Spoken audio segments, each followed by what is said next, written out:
Hello friends. आज हम बात करने वाले हैं हिंदी व्याकरण में सर्वनाम के बारे में। सर्वनाम किसे कहते हैं? संज्ञा के स्थान पर प्रयुक्त होने वाले शब्दों को सर्वनाम कहते हैं। यानी संज्ञा में किसी व्यक्ति वस्तु स्थान के नाम की जगह जो शब्द प्रयुक्त होते हैं उनको सर्वनाम कहते हैं। आगे देखते हैं। सर्वनाम के मुख्यतः 6 भेद होते हैं। यानी सर्वनाम 6 प्रकार के होते हैं। पहला है पुरुषवाचक सर्वनाम। इसके 3 भेद होते हैं। पहला अन्य पुरुषवाचक, जैसे वह यह आप।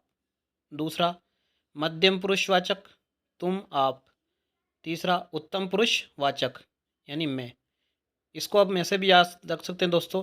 उत्तम कहता, मध्यम सुनता, अन्य की होती है बात। इस प्रकार से इस डायलॉग से हम इसको याद रख सकते हैं, इस वाक्य से याद रख सकते हैं। आगे चलते हैं। अगला प्रकार है निश्चयवाचक सर्वनाम, जैसे वह यह। अगला संबंधवाचक सर्वनाम, जो। प्रश्नवाचक सर्वनाम, कौन। अनिश्चयवाचक सर्वनाम, कोई, किसी, कुछ। निजवाचक सर्वनाम, स्वयं, अपना, अपने, खुद, अपनी, आप। आगे चलते हैं।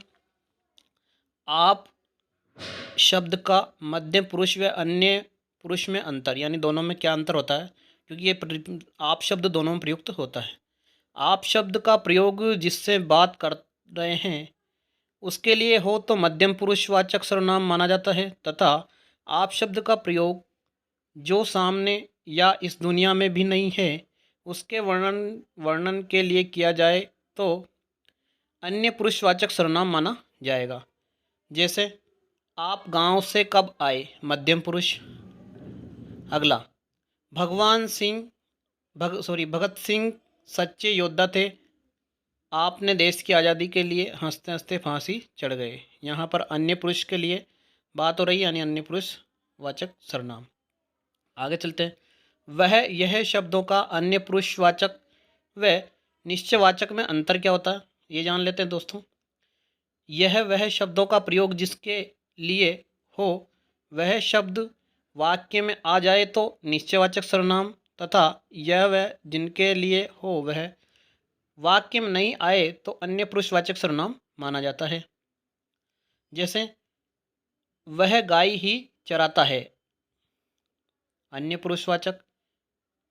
अगला जैसे दूसरा, शायद वह गाय चर रही है, निश्चयवाचक सर्वनाम। आगे चलते हैं। उस, इस, उन, इनके तुरंत बाद कारक चिन्ह हो तो इन्हें अन्य पुरुषवाचक माने, तथा तुरंत बाद कारक चिन्ह न हो तो इन्हें निश्चयवाचक सर्वनाम माने। जैसे देखते हैं। इसको चार लिखाओ, अन्य। इसको चारा खिलाओ, अन्य पुरुषवाचक। इस गाय को चारा खिलाओ, निश्चयवाचक। अब इसका पहला प्रकार जान लेते हैं दोस्तों, पुरुषवाचक सर्वनाम। जिन सर्वनामों का प्रयोग बोलने वाले, सुनने वाले या अन्य किसी व्यक्ति के स्थान पर किया जाता है उन्हें पुरुषवाचक सर्वनाम कहते हैं। जैसे पुरुषवाचक सर्वनाम 3 प्रकार के होते हैं। उत्तम पुरुषवाचक सर्वनाम, वे सर्वनाम शब्द जिनका प्रयोग बोलने वाला व्यक्ति अपने लिए करता है, यानी उत्तम कहता है, यानी कहने वाला उत्तम। मैं, हम, मेरा, हमारा। मध्यम पुरुषवाचक सर्वनाम, वे सर्वनाम शब्द जो सुनने वाले के लिए प्रयुक्त किए जाते हैं, यानी मध्यम सुनता, मध्यम सुनने वाला। तू, तुझे, तेरा, आप, आपको।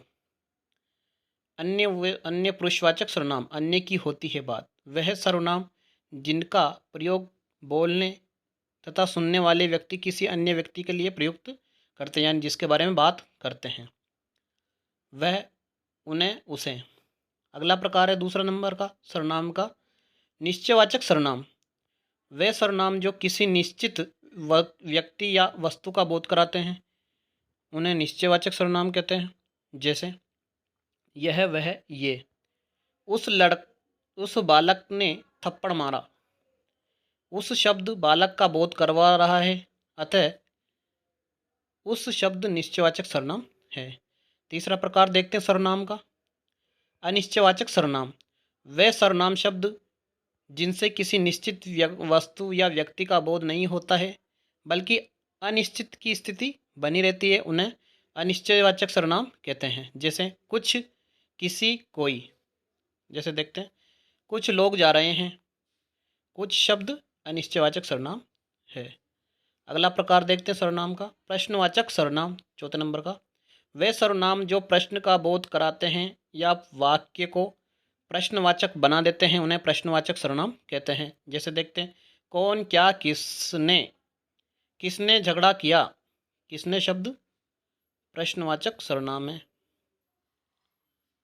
अगला प्रकार है संबंधवाचक सर्वनाम। पांचवा प्रकार है संबंधवाचक सर्वनाम। वह सर्वनाम जो दो पृथक पृथक बातों के स्पष्ट संबंध को व्यक्त करते हैं उन्हें संबंधवाचक सर्वनाम कहते हैं। जैसे जैसा वैसा, जिसकी उसकी, जितना उतना, जैसा वैसा। अब देखते हैं, जो जैसा कर्म करोगे वैसा फल मिलेगा। अगला छठा और लास्ट प्रकार है सर्वनाम का निजवाचक सर्वनाम। वे सर्वनाम जिन्हें बोलने वाला कर्ता स्वयं अपने लिए प्रयुक्त करता है उन्हें निजवाचक सर्वनाम कहते हैं। जैसे अपनी, अपना, स्वयं। मैं मेरे कपड़े खुद धोता हूँ। अगला है, आगे चलते हैं दोस्तों, सर्वनाम के विकारी रूप। सर्वनाम शब्दों में लिंग के कारण कोई परिवर्तन नहीं होता है। सर्वनाम शब्दों में वचन कारक के कारण परिवर्तन होता है, यानी लिंग के कारण कोई परिवर्तन नहीं। जैसे वह जाता है, वह जाती है, यानी दोनों में वह शब्द प्रयुक्त हो रहा है, चाहे वो स्त्रीलिंग हो या पुल्लिंग हो।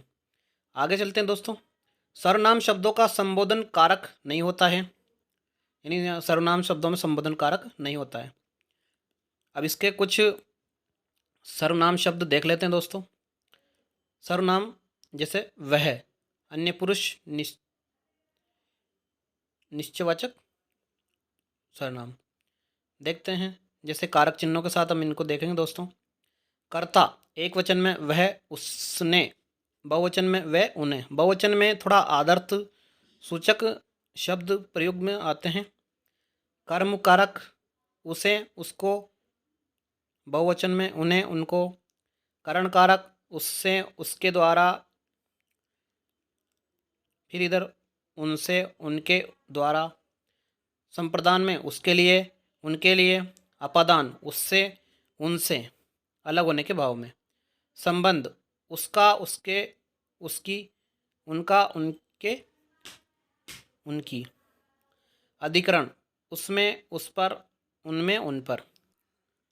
अगला सर्वनाम है मैं उत्तम पुरुष वाचक। जैसे कर्ता मैं, मैंने, हम, हमने। कर्म मुझे, मुझको, हमें, हमको। करण मुझसे, मेरे द्वारा, हमसे, हमारे द्वारा। संप्रदान मेरे लिए, हमारे लिए। अपादान मुझसे, हमसे, अलग होने के भाव में। संबंध मेरा, मेरी, मेरी, मेरा, मेरे, मेरी। हमारा, हमारे, हमारी। अधिकरण मुझ में, मुझ पर, हम में, हम पर। अगला सर्वनाम है आप, मध्यम पुरुषवाचक। आदर सूचक शब्द केवल बहुवचन में प्रयुक्त होते हैं। जैसे कर्ता आप, आपने। कर्म आपको। करण आपसे, आपके द्वारा। अधिकरण आपके लिए, सॉरी संप्रदान आपके लिए। अपादान आपसे, अलग होने के भाव में। संबंध आपका, आपके, आपकी। अधिकरण आप में, आप पर। तो आज के लिए इतना ही दोस्तों। वीडियो पसंद आए तो वीडियो को लाइक करें, शेयर करें और हमारे चैनल को सब्सक्राइब करें। धन्यवाद। साथ में कमेंट्स भी करें दोस्तों, वीडियो कैसा लगा और अगला वीडियो किसका बनाएं। धन्यवाद।